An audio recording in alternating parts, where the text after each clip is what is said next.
Hello viewers, many of you who have spent time in the Jehovah's Witness religion know that the position of elder carries enormous weight among believers. When you are an elder, you are entrusted with the spiritual welfare of the congregation, which includes the responsibility to pursue individual witnesses judicially if they are involved in any wrongdoing. Well, today I get to speak to two former witnesses who are, like myself, former elders. And I'm optimistic that by hearing their perspective, we can all learn more about what happens behind closed doors at the Kingdom Hall. Joining me for the first of what I hope will be a series of fascinating discussions are Michael Paddock and Charlie McCoy. Hello, Michael and Charlie. Hey, Lloyd. Hey, Lloyd.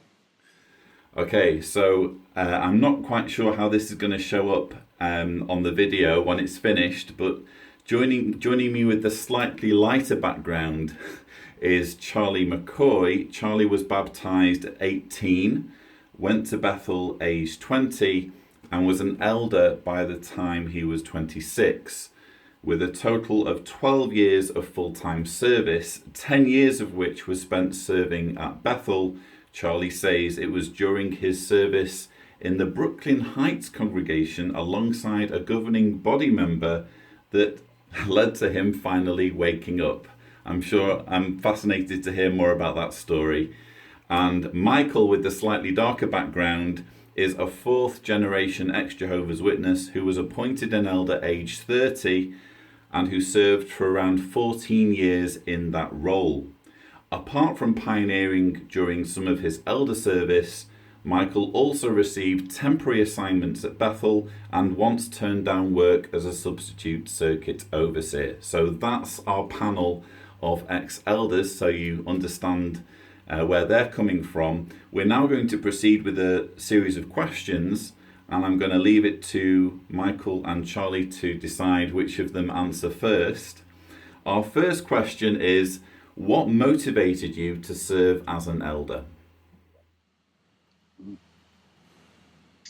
For me, it was just the natural path.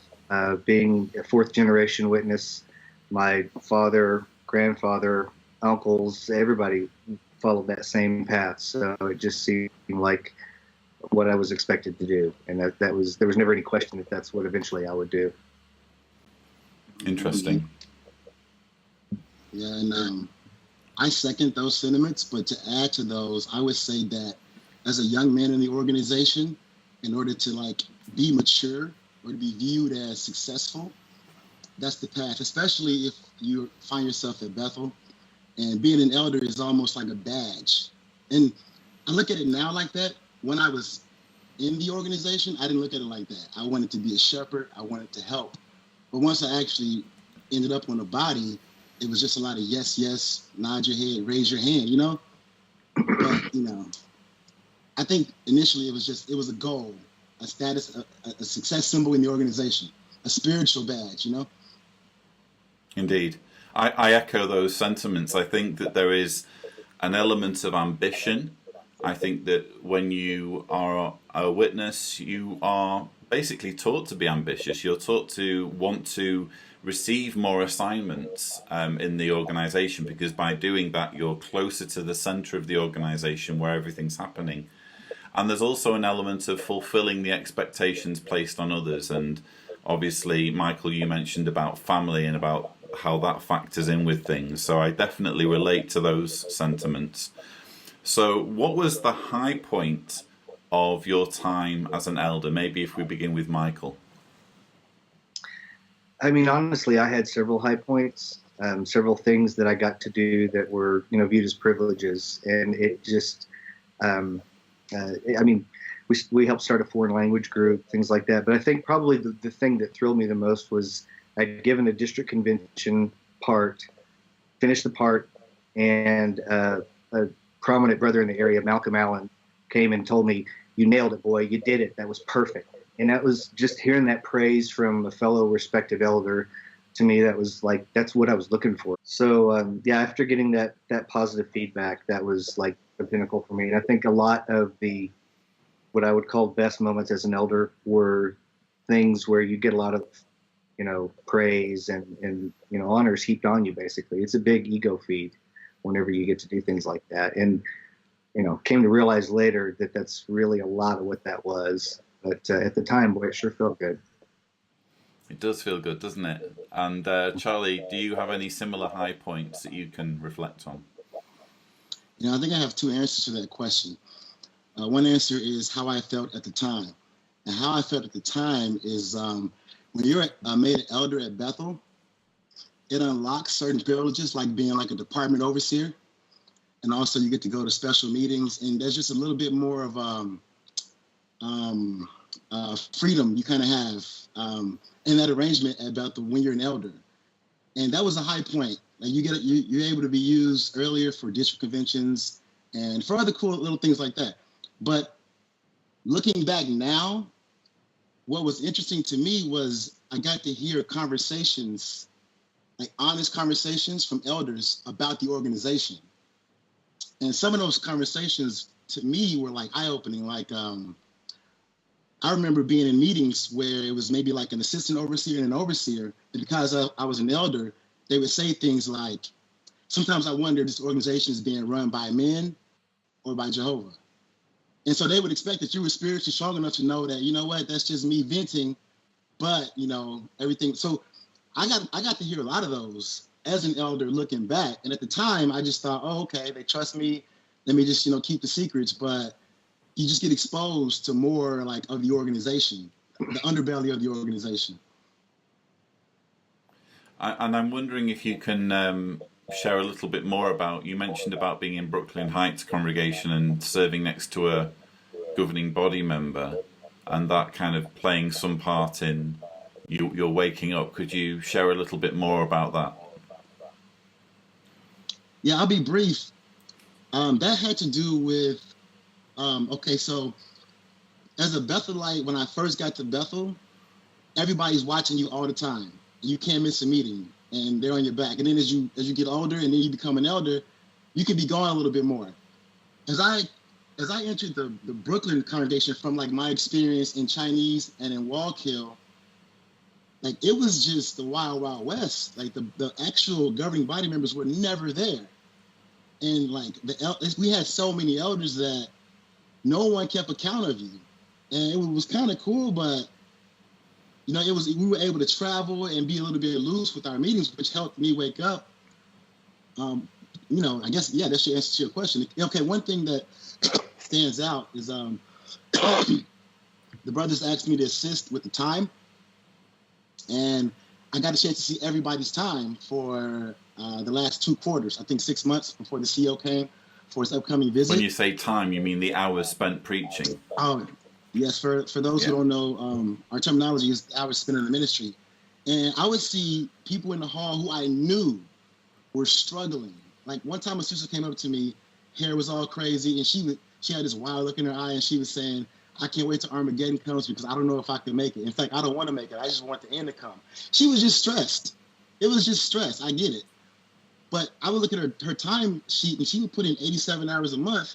And I'm looking at, and I'm naming names like Jeffrey Jackson, 17 hours.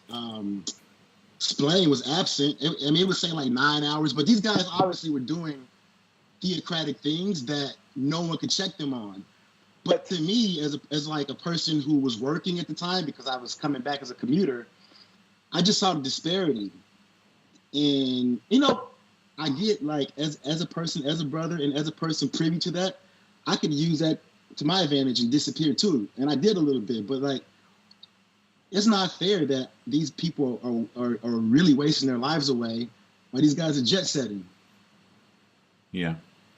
So what you're saying is that because there was such a large congregation in terms of elders, because it was where the Bethel was, you could basically fade off into the background and no one would know what was going on. And that was something that also favoured the governing body members, because no one could really know what they were doing. When they were writing down a number, it could just be a number that they'd made up. Put it this way. I kid you not. You can find a way to verify this. I was probably in that hall for 10 months. 3 elders died when I was in that hall, and I didn't know any of them. Right. That Right. that is pretty bad. And you know what was weird? I didn't know you could actually write the branch office and ask them not to have a funeral for you. Right. So the funerals weren't automatic. You could fade away in anonymity. No one like really knew who you were, especially if you were like a nobody person, like a not like you know, well-known person at Bethel, because you know there are levels, and there's like in terms of how the brothers are admired, you know, there are levels to that. So if you're a brother who just no one knows, you could die and they read your name off and that's it. So you literally gave your life, and I saw that and I was like, it shook me. I can imagine. So pressing on with our questions, and there's having discussed the high points of being an elder, I'm now going to ask Michael to tell us what was a low point of his time as an elder. Michael?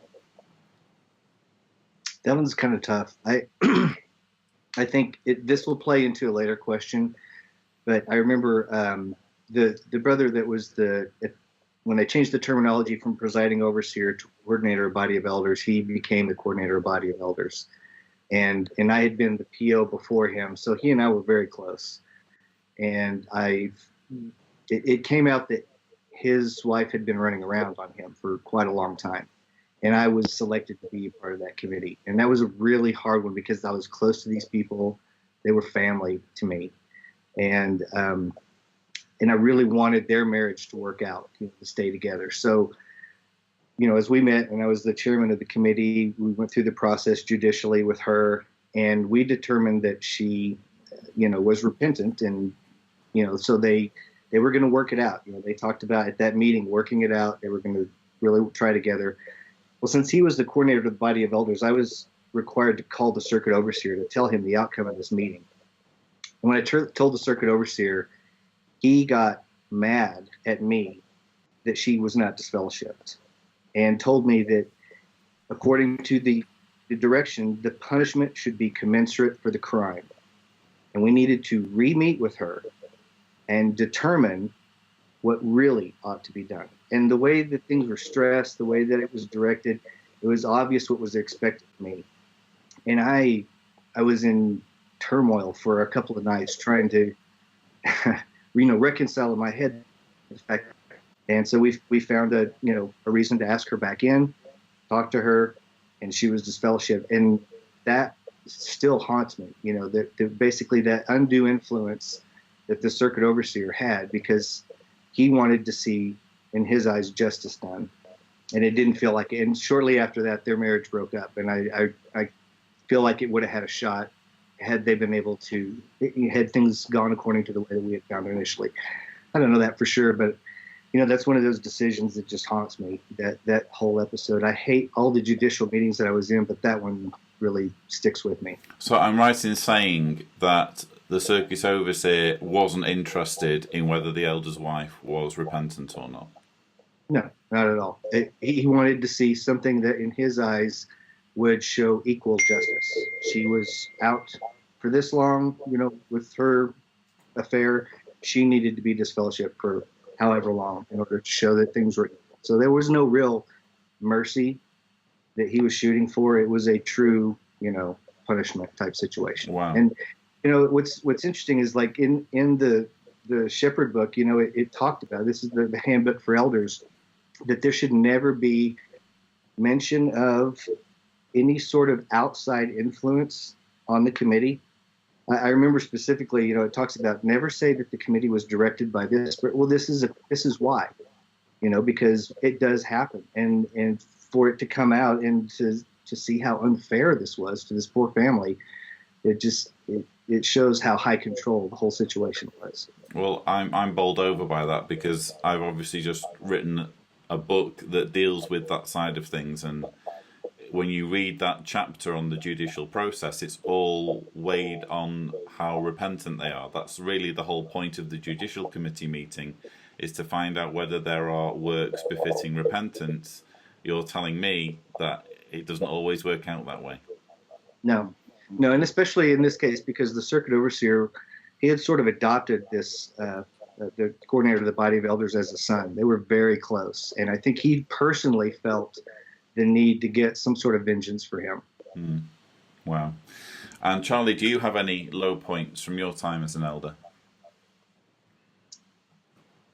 Sure. Like I had some weird observations, because I think Mike's experience is what the organization would call like being in the field. And the field is like nitty gritty. Like he's dealing with some serious stuff. Whereas my experience in full-time service is about availability. So we got a chance to go overseas, and we went to China, and it was really secretive how the whole thing went about, because you had to like write the branch and get a response back.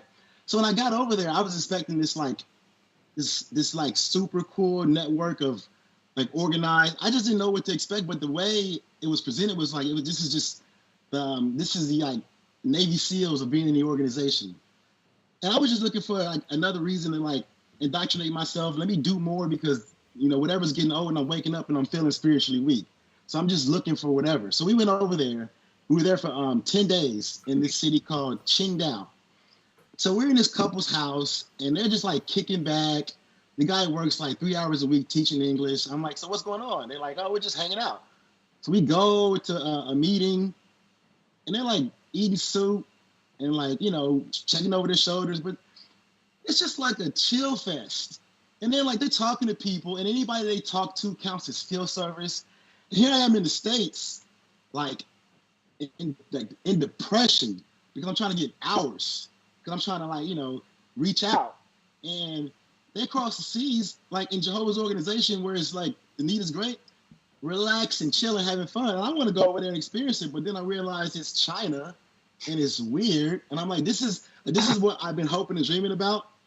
Like, this is the pinnacle of being in this organization for like 10 years. Oh, serve abroad, be an elder, do go where the need is great. This is going to solve your problems, because this is giving back. This is the best life ever. Not that I totally bought it, but I'm like, well, let me check it out. I'm in the city, I'm grinding. Well, let me see what this is about. So I go overseas to experience all these blessings. It's just a farce. I guess that's the low point. And you actually went into China where the work is under ban? So how it works is the Hong Kong branch organizes the work in China. And what the work is like whatever elder goes over there in the city, he's a part of like maybe 10 elders, and that's a congregation, but they meet in each other's apartments.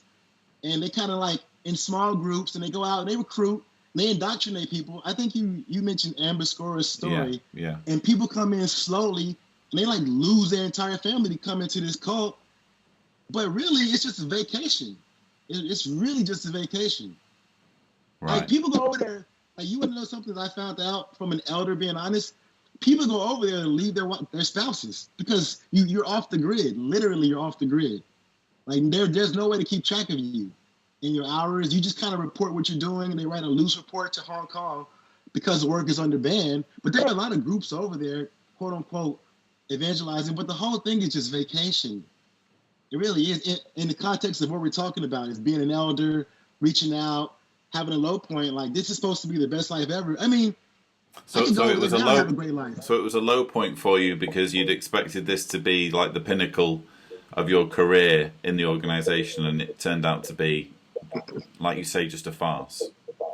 I mean, John, at this point, I'm waking up and I'm looking for something, because I think I'm spiritually weak. So I'm like, okay, this is the answer. But it's like it's another bubble in this thing, because it is what it is. It just is what it is.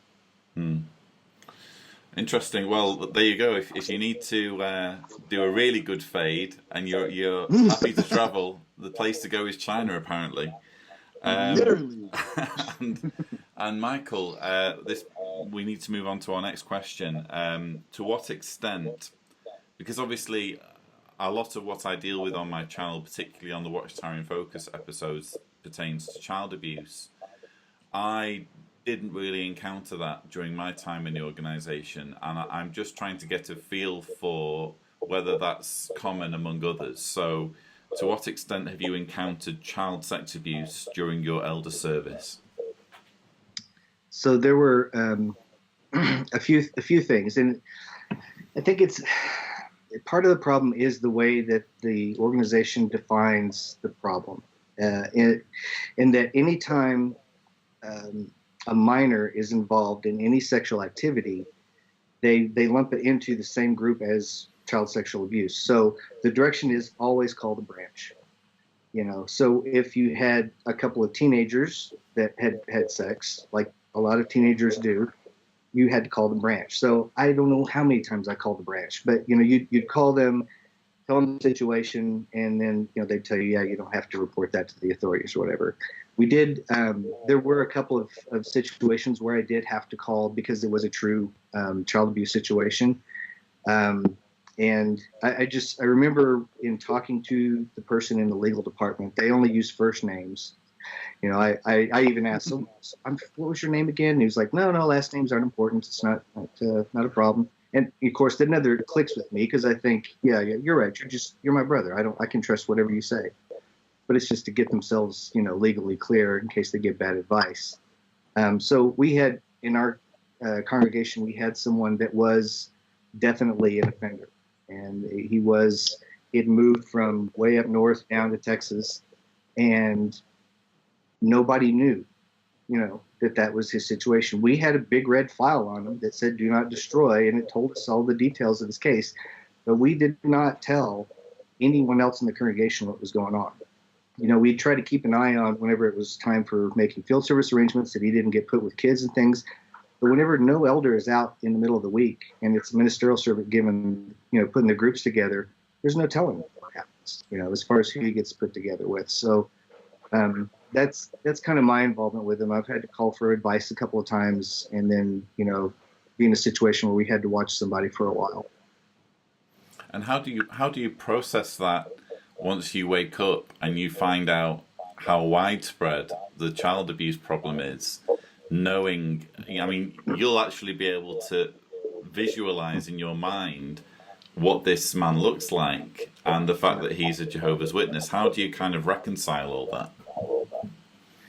Well, honestly, the whole child abuse situation was what finally cracked my skull. I saw the report Trey Bundy did a couple of years ago, and I had to take the week off from work because I could not deal with it. Like emotionally, I had to figure out what was going on. And this situation with this man, with some others that I know of, I was very, very closely gone through individual, reappointed as an elder even after the abuse happened. And so I know, and then, when I hear the numbers from Trey's report and I think about my experience, it took me a while to put it together that this is an epidemic. The fact that it's just viewed as a sin, not a crime, and that they can throw millions of dollars of what my family has contributed. Here we think we're supporting the worldwide work, and we're shielding these people. And it sickens me. And I it's one of the reasons why I left was I always felt like we had the moral high ground when it came to the Catholic Church. And when I found out we didn't, there's no way I could be a part of that. So, I don't know what to do about those that are in there now that I know about. I struggle with that still, because I've only really been out for about a year and a half. Okay. And so it's still very recent. It still stings to know my involvement, with that. But I never questioned it because I absolutely trusted it was the right thing to do, and Can you imagine reaching a point where you think, no, actually, I'm going to ring the local cops and tell them about this individual? I can absolutely see myself getting to that point. Yeah. Yeah. Wow. In one case in particular, I absolutely can. Sure. And Charlie, have you had encounters with child sex abuse in the organization? To my knowledge, there's only one scenario that I can think of. So I had been appointed for 6 months, and I was about to leave my English congregation and go to Chinese when a pedophile moved in.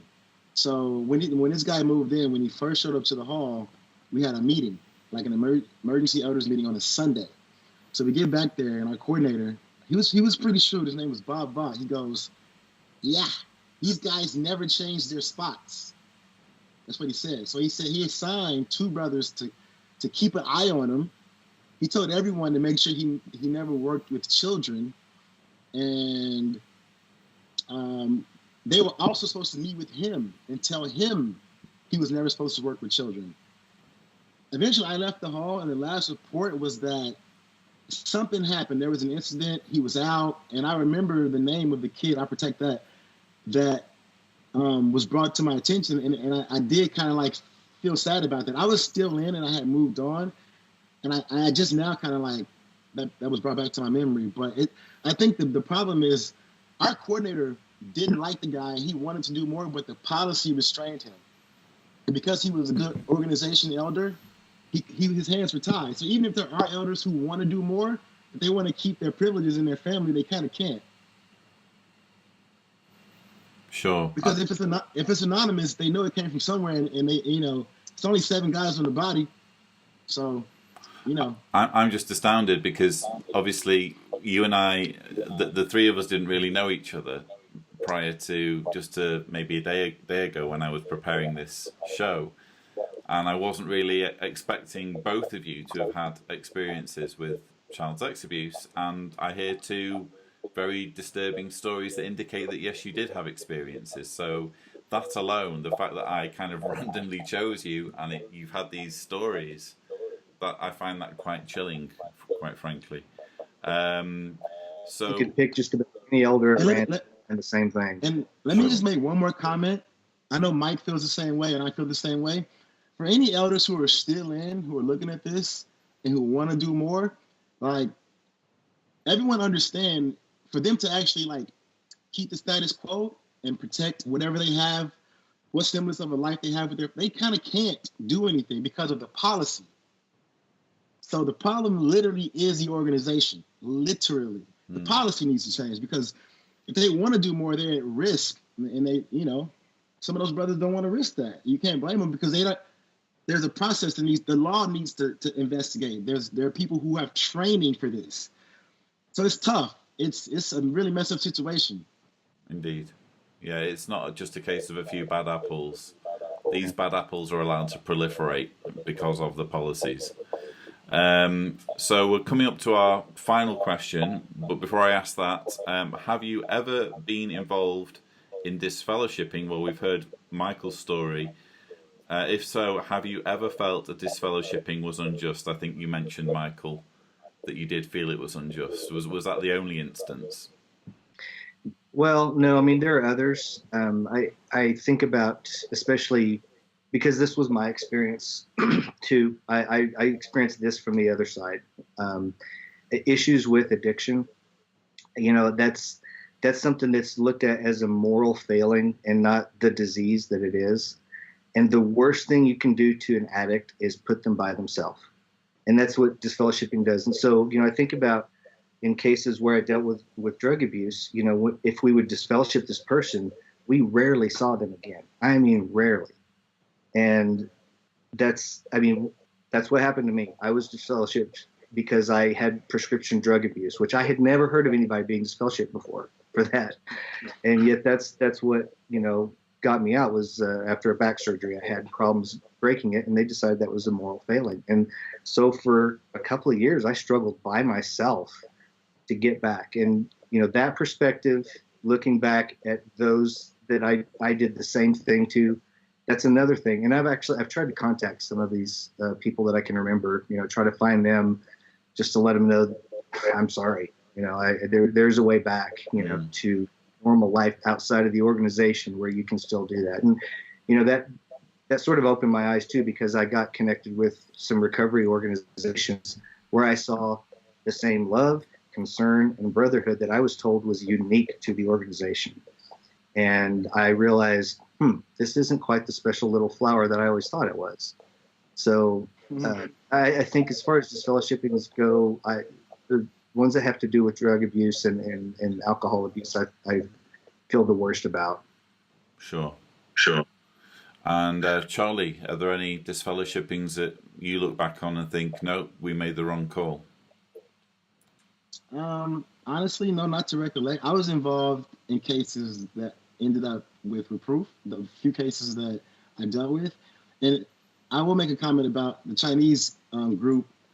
There are particular like there weren't a lot of cases of like immorality, for example. There were like odd cases with like it was weird. The issues that went on in Chinese with like marriage and with like immigration and issues with divorce, because sometimes a person would have a spouse in China or be living here and like have no plans on going back, and like that person would be probably have another family. It was just, yeah, it was interesting, but yeah, it just, I'm sure there are a lot of issues where people were wrongly disfellowshipped. My ex, who was disfellowshipped before our marriage, would always recall those years, and she had a big issue with the way the judicial process worked. And I would, as a good elder, try to, those were just bad elders, but a lot of people have been scarred. A lot of people have been scarred by that arrangement.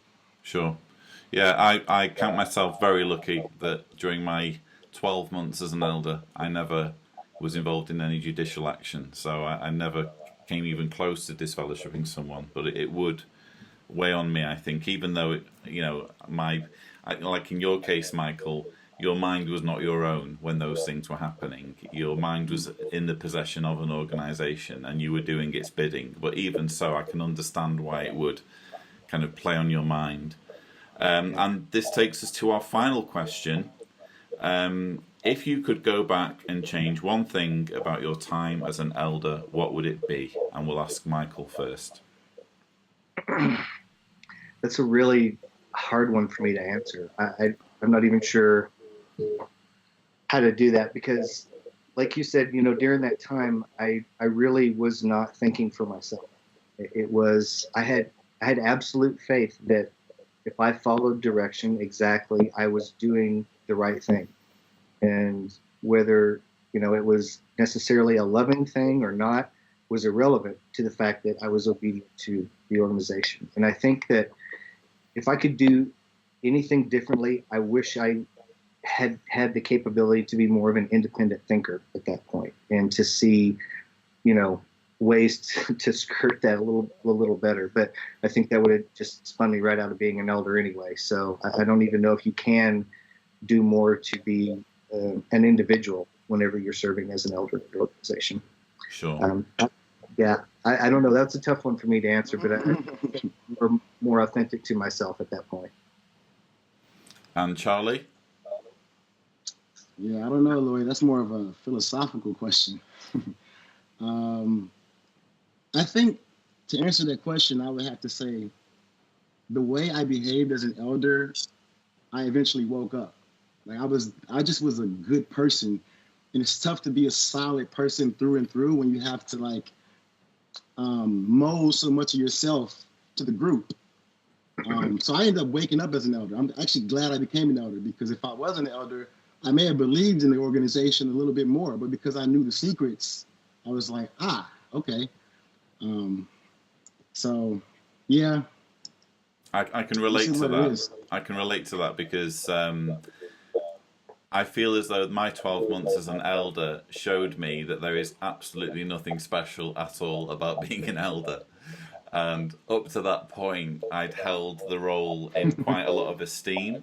But when all it took was probably within just the first few weeks, I saw how shambolic the whole thing was and how political the whole thing was, and how all it took was one charismatic elder with an agenda and he could manipulate the entire body to do his whim. And as soon as I saw that, I became very jaded to the whole thing. But I feel as though I needed to be an elder to have that experience. And now that I've had that experience, it's informed my perspective on the organisation moving forward. And perhaps you guys can be equally philosophical about your time. We had an elder in our congregation. He was the assembly hall caretaker. His name was Jason Jarapshi. He was our service here. When I got appointed, he came up to me. He goes, "Congratulations, Chuck. Now you're a welder." He says, "Now you're a welder." And I laughed. But like, now when you think about it, I mean, it's just a group of janitors. Like, it's not a real thing. And I think the cool guys who are elders kind of know it. Because every now and then you do find like decent dudes who like get it. But for the most part, Yeah, but it's tough. A lot of these guys are just power hungry. They like to control. They're in a high control group and they have control. So they're like policemen. And they're like, some of them are low IQ. They don't have a lot of skills. The two brothers who came after me recently, bless their heart, like they were like night workers. And I'm busy now. So, it's like I was just like to be in that role in people's lives, period. Sure. And perhaps if we just close on one question, and by the way, thank you both so much for taking time out of your schedule to speak to me, and I'm sure that the viewers will have found this conversation interesting. As we conclude, I'd just like to ask both of you if there is an elder watching this who is perhaps wavering and perhaps starting to look at both sides of the argument in terms of his beliefs, what would your advice be to him, Michael? You have a conscience, and you know what's right. You understand the difference between doing what somebody tells you and doing the right thing, and trust that conscience because it's telling you the truth. And regardless of the ramifications of whether it's being removed or disfellowshipped or losing friends or family, to live with an unauthentic self in that organization is the most uncomfortable way to live.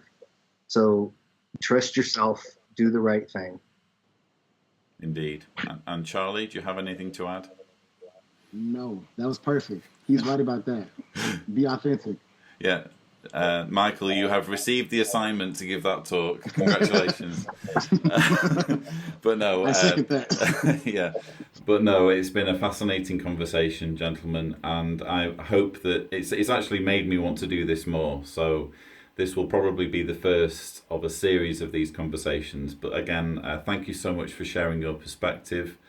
Viewers, you've been listening to Michael Paddock and Charlie McCoy, who were elders. I hope you have found this conversation as fascinating as I have. Please don't forget to subscribe for more videos. And as always, thank you for watching.